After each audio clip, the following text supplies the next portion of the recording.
Hello, and welcome back to Love and Leadership. I'm Kristen. And I'm Mike. And we have a very special episode for you today. It's going to look a little bit different from our typical episode formats, but we are tackling something really timely, which is how leaders can support mental wellness during a super high stress period like the rapidly approaching US presidential election. That is, once again, extremely polarizing and high tension for the third election in a row. So as we've said before, this is not a political podcast. So we're not going to be talking about the issues here, like not because we don't care about them, but because we really want to stick to the charter of this podcast. I also know a lot of people are just on news overload in general. So don't worry, this will not be that if you're kind of looking for a break. But what we are talking about is what this means for leaders, because what you don't want to do is just simply pretend that the election is not happening, because it does have a tremendous impact on your employees. And with the tensions running so high, like everybody feeling the weight of the world, it's on leaders to just not just manage their own stress, but also support their teams. So this conversation, at least in the context, will be pretty US-centric, but I think the things we're talking about can apply to many situations in other countries and regions as well. And because we are talking a lot about mental health and wellness on this episode, and we have previously noted that we are not licensed mental health practitioners, so we decided to bring somebody on who is to help us with this discussion. So we're really excited to have Megan Romano here. She is a licensed marriage and family therapist. She's based in New York. And she specializes in trauma therapy and works with individuals, families, and couples across a variety of challenges. She received the Best of Brooklyn Award for counseling and mental health for 9 straight years. And she's also the founder of the mental health company Human Nation, and is the inventor of a very cool patent-pending trauma intervention that is 100% effective and substance-free. So welcome, Megan. We're really happy to have you here. Thank you. I'm excited to be a guest. And before we kind of get into the topic, I'd love to give you a few moments to just talk a little bit more about Human Nation and your method, because I think it's something that is really interesting to share with our listeners. Thank you. Well, it's still in the process. It's a bit of a baby right now, but the goal of Human Nation is to hopefully end up as one of the number one mental health resources out there that anybody can go to for anything, hoping to build an app off of that, along with many resources to go into organizations, jails, schools, hospitals, really to reach people globally, especially with this method that I've come up with. It's 100% effective. I'm treating Vietnam vets. I'm treating people who are struggling with addiction, severe trauma, and everybody is doing really well. It's a very brief method. So you start off weekly and then quickly move to biweekly and then monthly and then as needed. And it's really taking off. I'm really excited about it. There's plans in the making to get more people invested and to hopefully reach a higher volume. So I'm really excited about it. Very cool. Yeah, can't wait to see what comes from it. Thank you. Oh. That's a cool name, Human Nation. Yep, it's going to be Human Nation, where people go. That's going to be the full slogan. I love it. It's going to be the umbrella for everything mental health, hopefully. Amazing. And kind of getting into this topic of how mental health of employees and how workplaces are impacted by elections, is particularly like high stakes elections.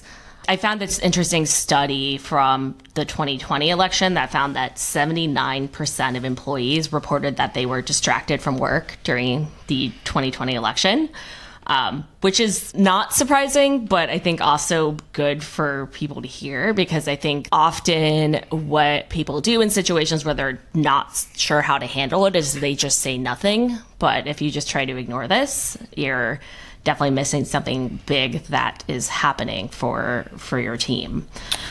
I just want to say I find it extraordinarily odd that the day of voting is not a national holiday. We have so many holidays. We take off bank holidays for some pretty random stuff, but the national... Oh, okay. All right. All right. Right on cue. Right on cue. Hi. Yep. This is Beezus. We know Beezus. Yep. We has know Beezus' backside. listened to almost any episode of our podcast knows Beezus. So much. Hi. Okay. Okay. All right. There we get a view. All right. Good. There she goes. Upside down cat. So automatically, the first thing is to let people go vote if they want to vote and not make that a problem for them. And I imagine there's a lot of workplaces that are not very supportive of that. People are trying to get to the polls before, after work. It makes no sense to me. Yeah. I don't get it at all. Well, and there's a legal requirement to allow people to leave work to vote. But what that actually looks like in reality is, I think, very... As we know, all employers follow all of course. Federal mandates on... Okay, so... Yeah, exactly. And what's ironic is they close schools on election day. So if you're a parent, you have to make sure your kids are covered for that day and somehow work and somehow try to vote. It's a bit of a conundrum. It's almost like they don't want you to... Okay, we won't go there. But I never thought... I didn't think of that, too. I mean, COVID, right? That became a thing when COVID hit. Parents had to figure out, oh, my God, my kids are now home. What do? I have to go to work. That was super stressful for people. Oh, you don't even know the half of it. It was complete and utter insanity. Utter insanity. I don't, yeah. I think there's just an overall lack of attention to quality of life, mental health, support of a populace, and there's so many issues. We're so fragmented as a society. We're such a big country, but really we should be 9 different countries. And she said the word polarizing. We have a very us and them mentality, and we're all in echo chambers. But people just want to fight, and they want to... they want to stir stuff up, and probably a lot of it is actually not even real people. It's Russian bots, especially on social media. On social media, and it's designed to make people anxious. So, how do we fix all that, Megan? Well, and I feel I treat people all over the globe. And of course, they're processing the election with me, the economy, who's running. It's very polarizing. Polarizing is the word I've used for quite some time.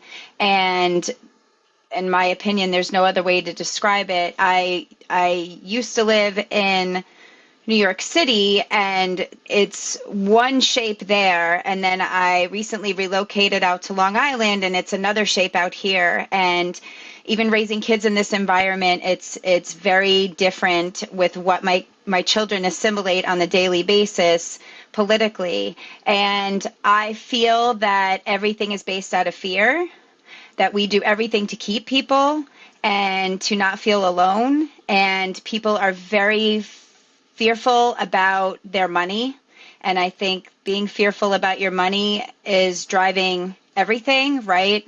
Fearing one party is going to destroy the economy, fearing the other party has destroyed the economy. What is this going to look like if we go to war again? What does the healthcare look like? What do the resources look like? And unfortunately, what's been magnified is the hate. The hate is hemorrhaging money at this point. And it just seems like there's such a divide. I always joke that I wish there was a purple party, where you can mix them together and be just strictly for people of no matter who you are. And it's very interesting being a mental health professional treating all of this, because if we're also talking about the workplace, you're going to work to earn money to support your lifestyle, right? And if there's a threat to that, you immediately go into a trauma response. And the trauma responses are fight, flight, fawning, which is people pleasing, and ultimately a shutdown of dissociation. Most people know what fight or flight is because we learned about it in like third grade with animals, but we actually have different responses as humans. And when the nervous system perceives threat, the ability to shut down is there. That's why we go on our phones and we doom scroll. We do that to dissociate, and we go on things like Facebook. I call it fake book because nobody's really being real there, and everybody's keyboard courageous. And treating this is I love it because it's what I do, but like the stress level that people are facing right now is at an all-time high. Not to be morbid, but the suicidal tendencies are definitely high, especially, believe it or not, in men.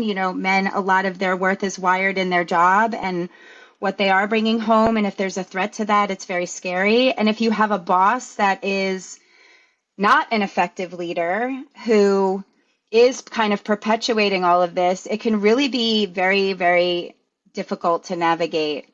And a lot of times therapy is not normalized, right? So it's not like it's been advertised as okay to do, even if you are a strong man who was taught that you're not supposed to talk about your feelings. Well, this is all about feelings. Everybody's got feelings. That's what's kind of going on right now, right? So I find it fascinating right now and what this election is bringing out. And I think as a leader, it's really important that you try to stay regulated as best as you can and try not to fall on your triggers. If somebody has a differing mindset than you, not trying to change that mindset, but really try to listen with empathy and meet somebody where they're at and really try to model staying regulated throughout all of this, because the workplace is a huge trigger for most. And then you go home and it spills into your life. Many don't shut their brains off after work. They just keep going and going and going and checking the emails and checking the text messages and not sleeping well because of it. Staying regulated as a leader is probably my number one advice. And what I mean by regulating is making sure you're in a calm state, making sure you're not triggered, making sure you yourself are not in that fight or flight or freeze or fawn state, so that you can meet somebody where they're at. We all want to be heard. That's what all of this is. Everybody wants to be heard. Everybody wants to be noticed. Look at narcissism, right? It's like the number one way to show, hey, everybody, look at me and how wonderful I am. So these are trauma responses, in my opinion, and we're doing things to survive because it's primal. We're wired for this. We're reading Brene Brown's book, Dare to Lead. She's amazing. She's amazing that we're doing. Yeah, that we're doing for our next LBC. And she's breaking down empathy, and there's like 5 characteristics of empathy. But the first one I find very interesting. It is perspective taking, and it's the ability to put yourself in the other person's shoes. Right. I have close friends who have very different political beliefs than me, but I understand where they're coming from, and I understand what motivates, their thinking, or I try to anyway. Right. All that you said really resonates too. Like, first, leader, heal thyself, right? So first you have to be calm and undisturbed, or at least pretend to be. Yeah. Well, and you can't have empathy. You can't have empathy unless you feel. So when people are dissociated, they're disconnected from their bodies. They're not feeling. You can't meet somebody where they're at in a feeling unless you have felt yourself. And we are conditioned to not feel, and when our body is made to feel. And so emotions are different than feelings. Feelings are labeling something, but emotions are in your body. When you feel an emotion and you actually feel it out, which is a lot of what my method is, I call it restorative emotion regulation. You are feeling the sadness and locating where you feel it so that you can get it out. Even if that means crying. People think crying is weakness. It's not. It can be euphoric, and it is just salt water. That's all it is. And people act like it's acid, destroying you. But that's childhood trauma. We grew up in environments where crying was a sign of weakness, right? And so trying to normalize crying is really important, and trying to feel these things. I have a 10-year-old son, and I'm trying to raise him so that he knows how to say, I feel really angry about that. So he doesn't want to go do something impulsive. and take down a mass amount of people in a school because he's had a bad day. I want him to be able to feel his emotions, get it out, be able to yell it out, do what he's got to do so that he knows what that feels like. You can't have empathy unless you're feeling. Otherwise, it's sympathy. And Brene Brown talks about the difference between empathy and sympathy. Most people are sympathetic. Death is a perfect example. When you have a death in your family, you see who has empathy and who has sympathy very quickly. Oh, I'm so sorry for your loss. And they run Definitely. like cockroaches versus what do you need from me? I'll clean your house. I really don't know what to say right now. I'm just going to give you a hug. This sucks. And joining somebody, but people are very scared to join others in a feeling. And especially this election is bringing out such opposing views. It's separated families. I mean, I have clients who are estranged from their families now because of who they voted for.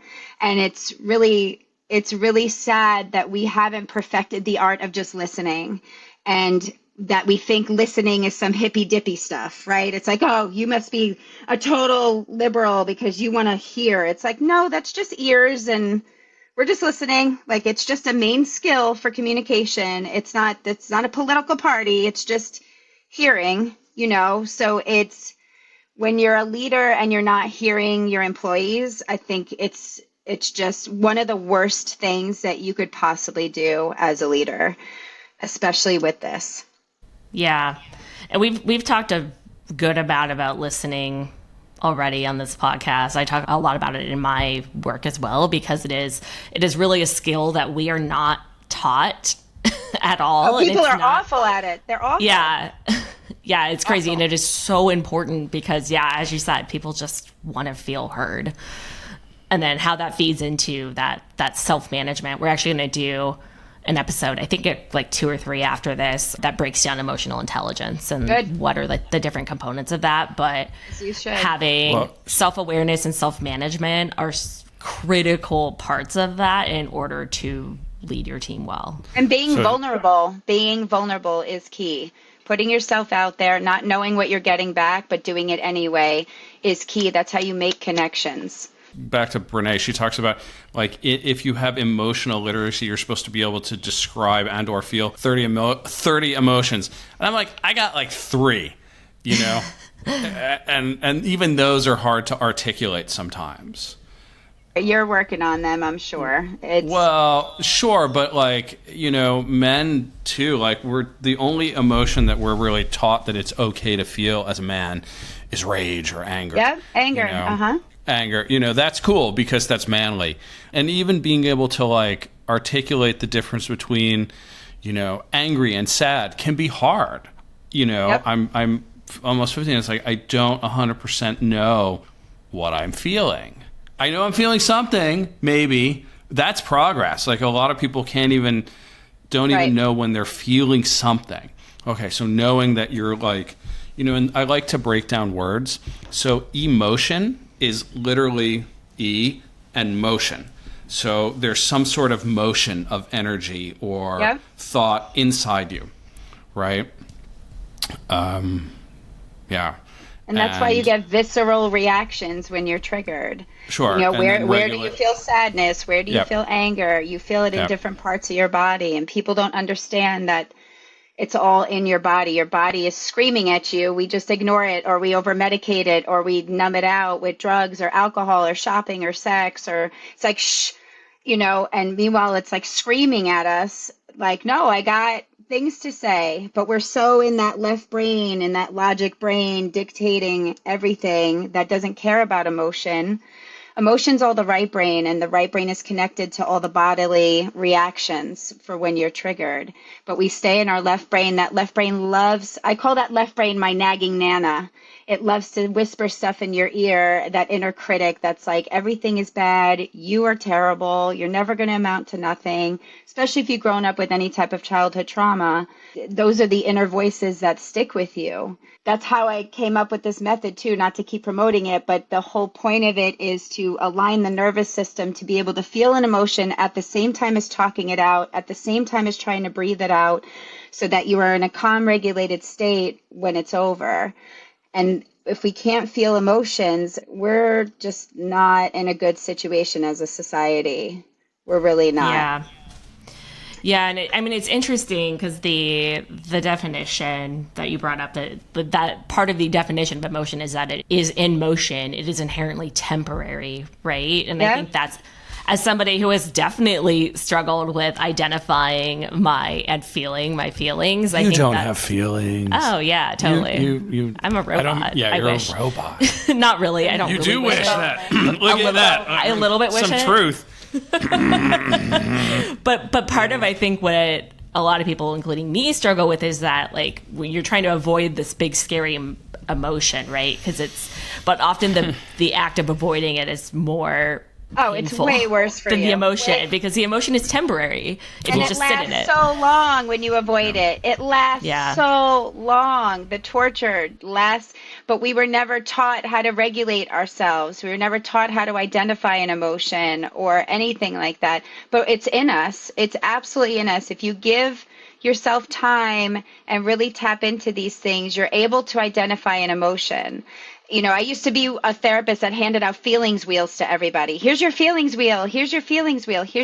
And now with this method, I haven't touched a feelings wheel because now I know it's within us. We do have the ability to identify these things. And once you kind of feel it out like a wave, it's just a wave. It's just temporary. I tell my clients, this is for now, not forever. And once you get through that wave that you thought was so terrible, you feel accomplished. You're exhausted. You're definitely exhausted, but it's like a workout. You feel like you accomplished something, and there's a sense of calm after that huge wave. You just got to get there, and sometimes it is the most debilitating thing ever. I call myself the traumatized therapist because I have significant trauma from my upbringing, and when I get hit with waves, they're so big. They're big. I'm a very big emotional person, and they are sometimes suffocating me. And when my mom passed away, I suffered debilitating panic attacks, and there's nothing, if you've never had a panic attack, you're lucky. But if you have, you know that they are the worst thing that you can possibly go through, because it feels like you're dying. It truly feels like you're dying, and you don't know the cause of it, and you cannot catch your breath. And it is the scariest thing to go through panic and not be able to regulate yourself. And with things like the election and all of this stuff, there's an increase in the panic. There's an increase of fear mongering? Am I saying it right? Like, everything is like that. They want you scared. They want you scared. They want you sedentary. They want you relying on whatever you can get your hands on to numb this out, and it's not the answer. The answer is to feel this stuff so that we can regulate ourselves, prove that you can regulate yourself, and meet people where they're at. And I think an effective leader really needs to be in touch with themselves, what their own triggers are. Even as a therapist, we're trained, if a client triggers us, that's an us problem.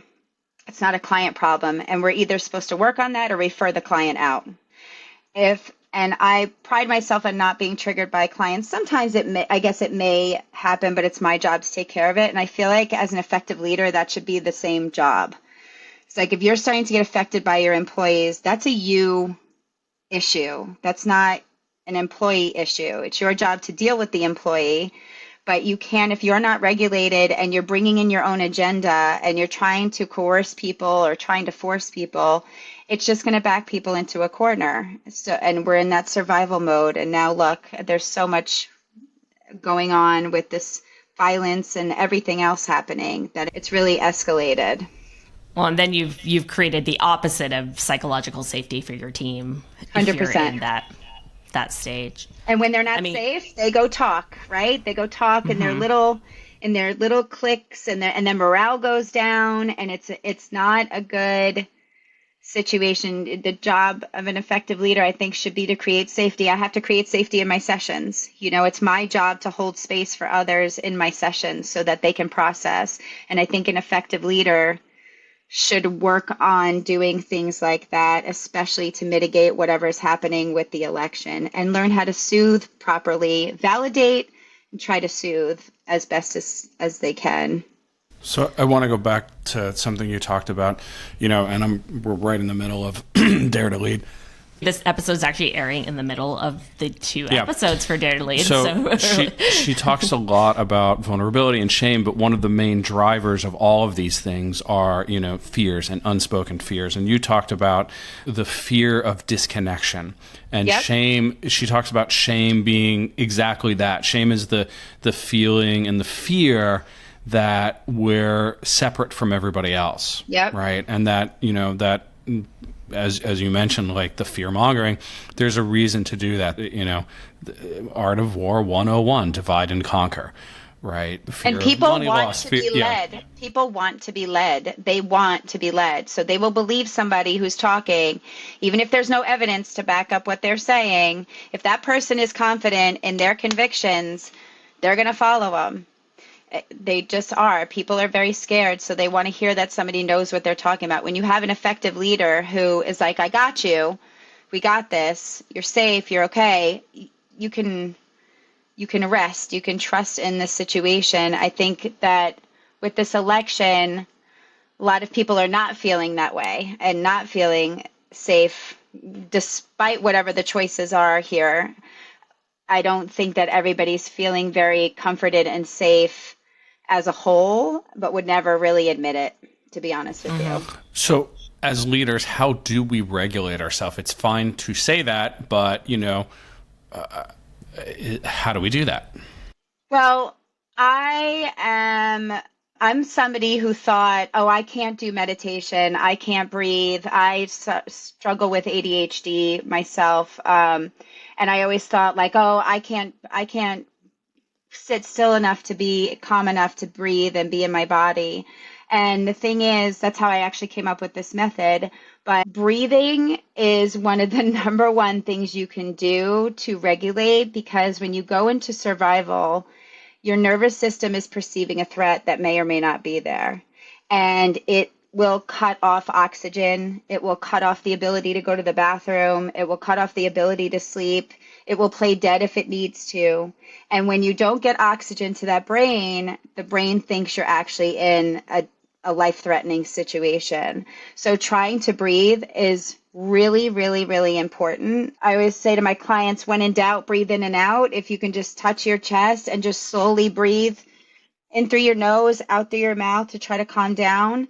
Get a list of coping skills. For me, music is everything. Music has saved my life. I've had very dark times in my life. Music has gotten me through it. Taking a hot shower, going to exercise, whatever your thing is to be able to regulate. It's hard at work though, right? You can't just go take a shower at work. You can't go blast music at work. Like, if you come into my office, I have this basket of fidgets and everybody picks their fidget that they want to use. And most of the men use them all the time, especially when they're talking about their anger. They're squeezing the crap out of these like squishy balls that I have and things like that. There's a lot of things that you can do to regulate yourself. I've left audio messages on my phone if I just need to vent something out. I've went and screamed in a pillow if I need to get it out. I've called a friend sobbing if I need to get it out. You really need to be in touch with the things that work for you. Color by number may work for somebody and going boxing may work for another person. Really being able to explore some coping strategies that are helpful. The ticket is to notice your body. When your heart rate starts going, that's the immediate signal that you got to abort. You got to just call a timeout. In our house, we actually have a safe word when we need a timeout, when it's just getting too much. And it works. It works. You can take a break from a meeting as a leader and just say, you know what, this is changing direction. Why don't we take 5? I always recommend take 20 because it takes 20 minutes for adrenaline to come back down when you're trying to calm down. But you can take a break as a leader and say, hey, this is getting a little heated. Why don't we take a break? Why don't we take a step back? You go marinate on what you want to say. I'll marinate. Taking ownership, taking responsibility is super important. I think there's a lot of leaders that don't do that because they want to save face. And I think there's great learning that can happen when somebody takes ownership of maybe overstepping a situation or losing their cool, or it allows for it. So really being in touch with like when you feel your body get tense. I've even told people to squeeze their hands really hard and then just let it go. that is such a great release, especially if you have anger and things are brewing and you're in a meeting with somebody, right? You're in a meeting, you can't just get up and go. There's things that you can do to try to regulate and calm yourself down, because once somebody's triggered, they're not hearing you anyway. You're not hearing each other. It's just one-upping each other, getting defensive, perceiving attacks when there are none. And we really need to take ownership and really look at our part in these things. I hope that answers. Yeah. That's awesome. There's so many good things in there. And Yeah. I think it's also a really important point what you said, like you can take a time out. And I think for one thing, that's something that most leaders don't really realize, because we're all like, oh, we have these strict meeting schedules. Yep, go. Gotta hold by them. But Power through. but it is so much beneficial. I mean, if you feel it happening in the room, for one thing, if you feel those tensions, like that is a great signal that maybe you need to call a timeout. But I think also what you said of having the awareness to figure out what's happening in your body and knowing for you, like, are you capable of holding space for your team right now? Are you capable of listening, or are you triggered? Like, that is an entirely good reason to call that time out. It's not just about what you're feeling with your team, but also what you're feeling inside of yourself and how you're able to show up for that. Yeah, maybe you had a bad night the night before. Maybe we can't be on all the time. We can't be on all the time. So being vulnerable and being like, hey, I'm rescheduling the meeting this week because last night was not the best for me. Let's reschedule. Like, that to me models vulnerability. It models boundaries. It models knowing when to call it quits, and it models self-care for your employees so that they can be normalized and being in touch with how they feel. I think that's really powerful. It's like one of the best ways to encourage self-care and wellness for your team is to model it yourself. So, I find challenge to, like you say, okay, when you're triggered, first of all, the word trigger is a trigger. Is a trigger, and it's out there in the zeitgeist. It's a very negative word that has been co-opted as an insult at this point. Oh, are you triggered? Because people use it to gaslight and weaponize. Sure. So we have some techniques that we can use when we're triggered. We breathe, we squeeze a stress ball, we scream. In restaurants, we cry in the walk-in. So we go in the walk-in and we cry and scream. I've done it many a time when I was a waitress. Wail and yes. And no one can hear you, and it's cold, so it's very safe. I think there's a disconnect too. Like, we don't know when we're triggered. We don't know when we're operating out of that, and it's an altered state, right? You're dissociating. You're somewhat, and you talked about adrenaline, and we know about this in jiu-jitsu and martial arts. Adrenaline creates an altered state. Yep. And if you're not practiced in handling that altered state, handling yourself in the altered state, you will do things that you did not mean to do, or are you will not. black out completely. Yep. You will completely black out. What are signs we can look for? How do we know when we're triggered? What are we looking for? What are some body signals? Like, for me, when I'm triggered, maybe I'll start stomping around and scanning the room, and then maybe I'll start slamming some things here and there, talking under my breath. My breath gets rapid. Maybe I'll throw some profanity out there for good measure and start just looking for things to get agitated about. Maybe my muscles are tense. I'm starting to sweat. My stomach is hurting. My body is aching. And again, that shallow breathing. Everybody's different in what they look like when they're triggered.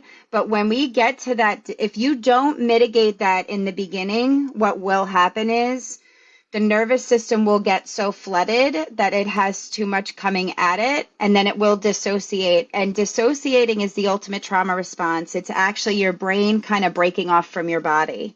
And so when you're dissociated, you can't really feel much. It's a very numb feeling. It's a very clocked out feeling. We dissociate all the time, but this is a very intentional thing, and it's what your nervous system does. It's playing dead, essentially, when the tiger is here.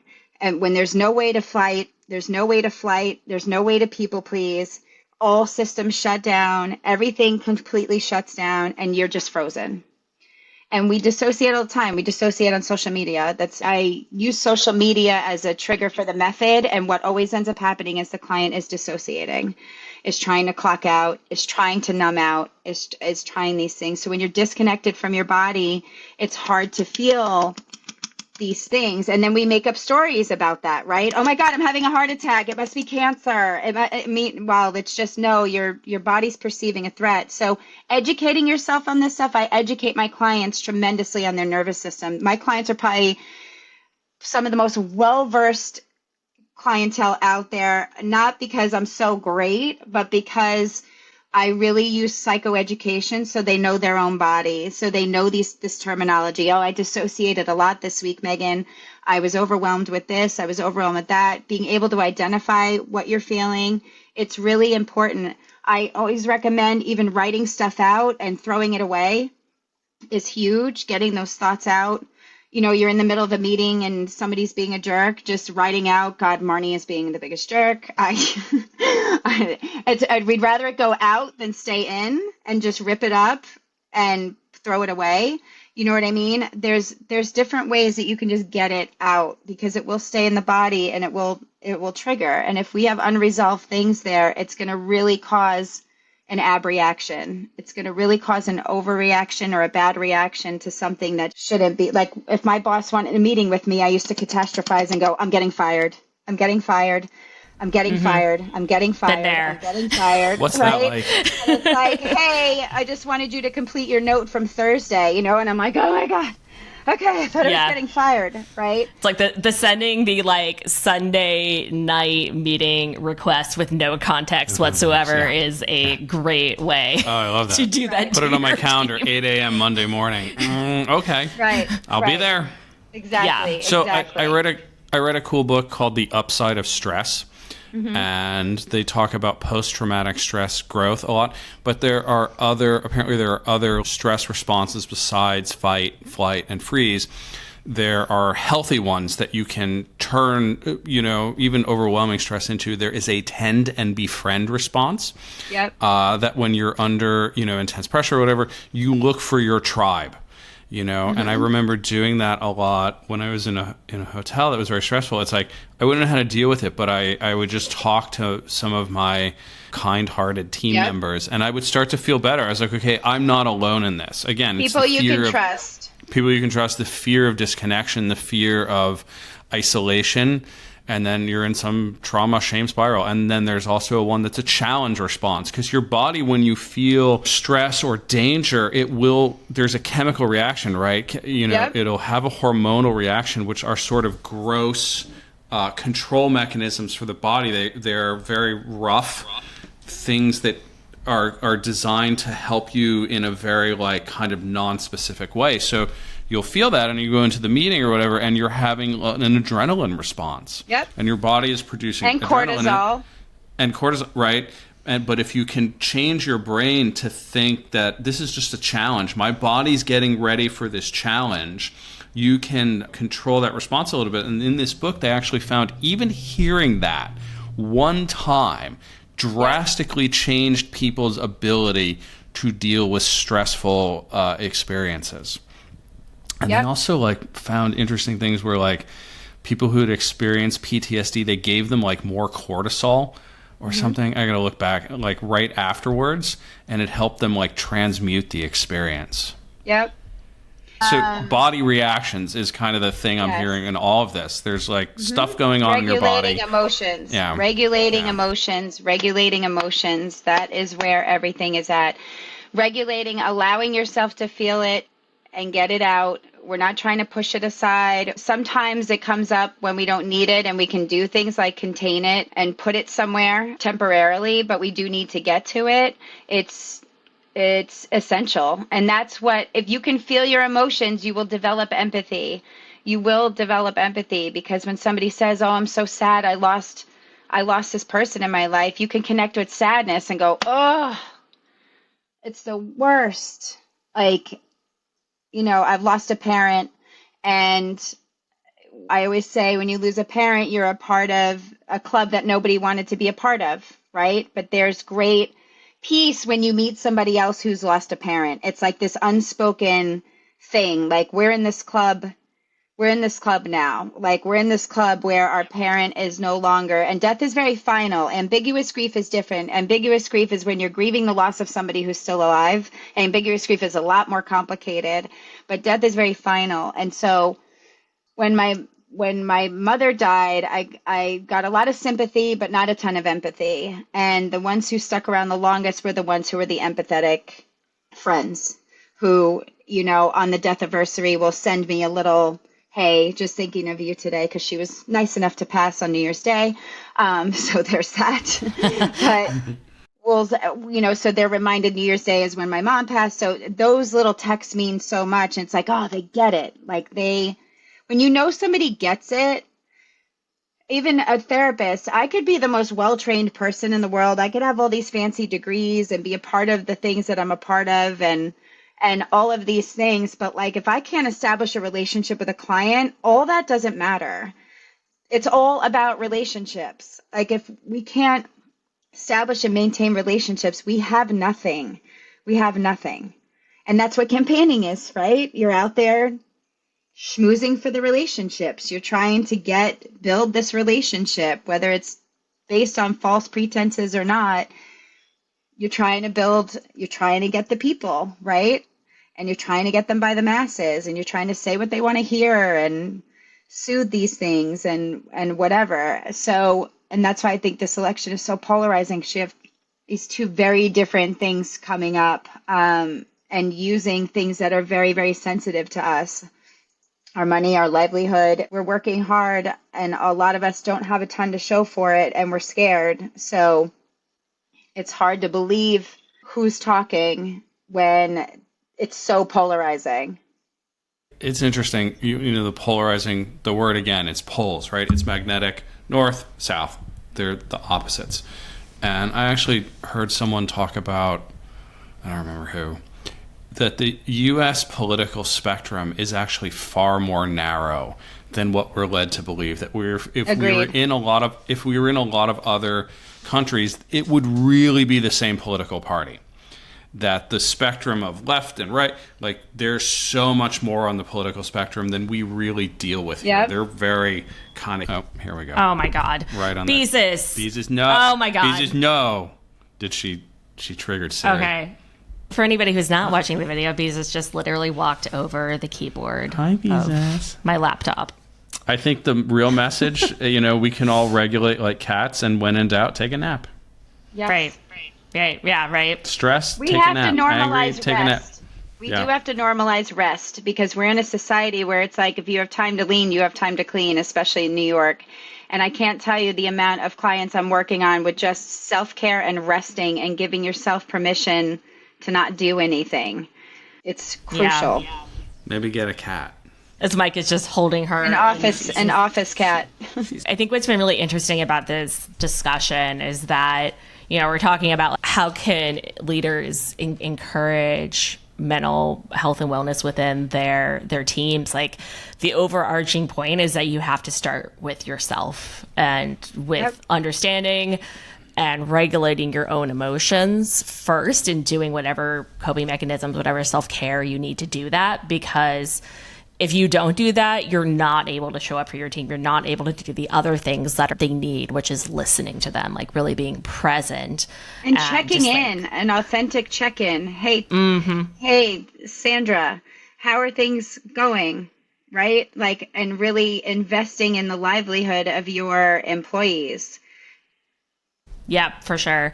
It's so important to truly be able to embody from a place of curiosity. Yep. As when you're listening to people, because especially if you have a workplace where you really feel like there's people who feel very strongly about both candidates, and it's especially high tension, right? Like you have to be able to hear a perspective that is maybe very different from the way you feel, but be able to hear it and listen from a place of curiosity and still be like present in that conversation.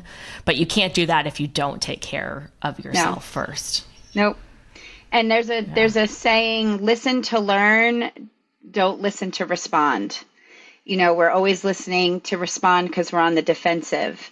And when you're listening to learn and you come from a place of curiosity. That's why I love my job. I never know what I'm getting. I could have the same client over a course of time, but I don't know. That's why I really like my job, and it suits my brain because I never know what is going on with somebody, and I'm always listening out of curiosity and trying to meet them where they're at, which is a skill that takes time for sure.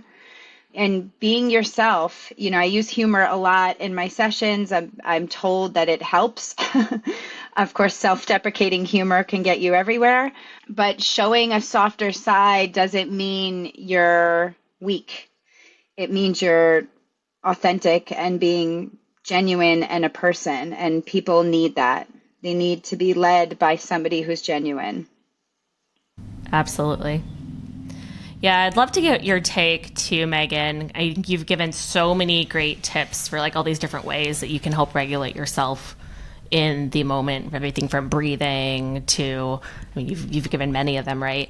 But I'm a big believer in all leaders should have therapists for exactly this reason, because especially if you have any childhood trauma, but like really just everybody, these are not skills that I think hopefully the younger generations are learning more of this now, but I know certainly any of us, we did not learn these skills of emotional regulation, recognizing and regulating our emotions as children, right? So recognizing that it can be really helpful to have a therapist to work with on this. Absolutely. But even I know bringing somebody in-house who can help, like organizational psychology, right? Like just bringing somebody in-house, even to do some seminars, some meetings, and making healthcare accessible, like making it accessible, making it a part of the benefits package where they're not just pressured to pick who's in their plan, but can really have access to authentic clinicians who know what they're doing. Do your research. There's a lot of clinicians out there who just hang a sign. Do your research. If it doesn't feel right, it's not right. And that's actually, I was just going to ask you on that, because I know when I talk to people who have not been in therapy before, a lot of what stops them, other than, stigmas that may exist in their families or in certain like workplaces and cultures. But another thing that stops them is that it's incredibly overwhelming to find a therapist who is a good match. So if there's somebody who is a leader who knows that these skills, like especially on like emotional regulation, is something that they need to work on, and something that they would benefit from seeking therapy for. Like, do you have any recommendations for how they can find somebody who is a good match for that?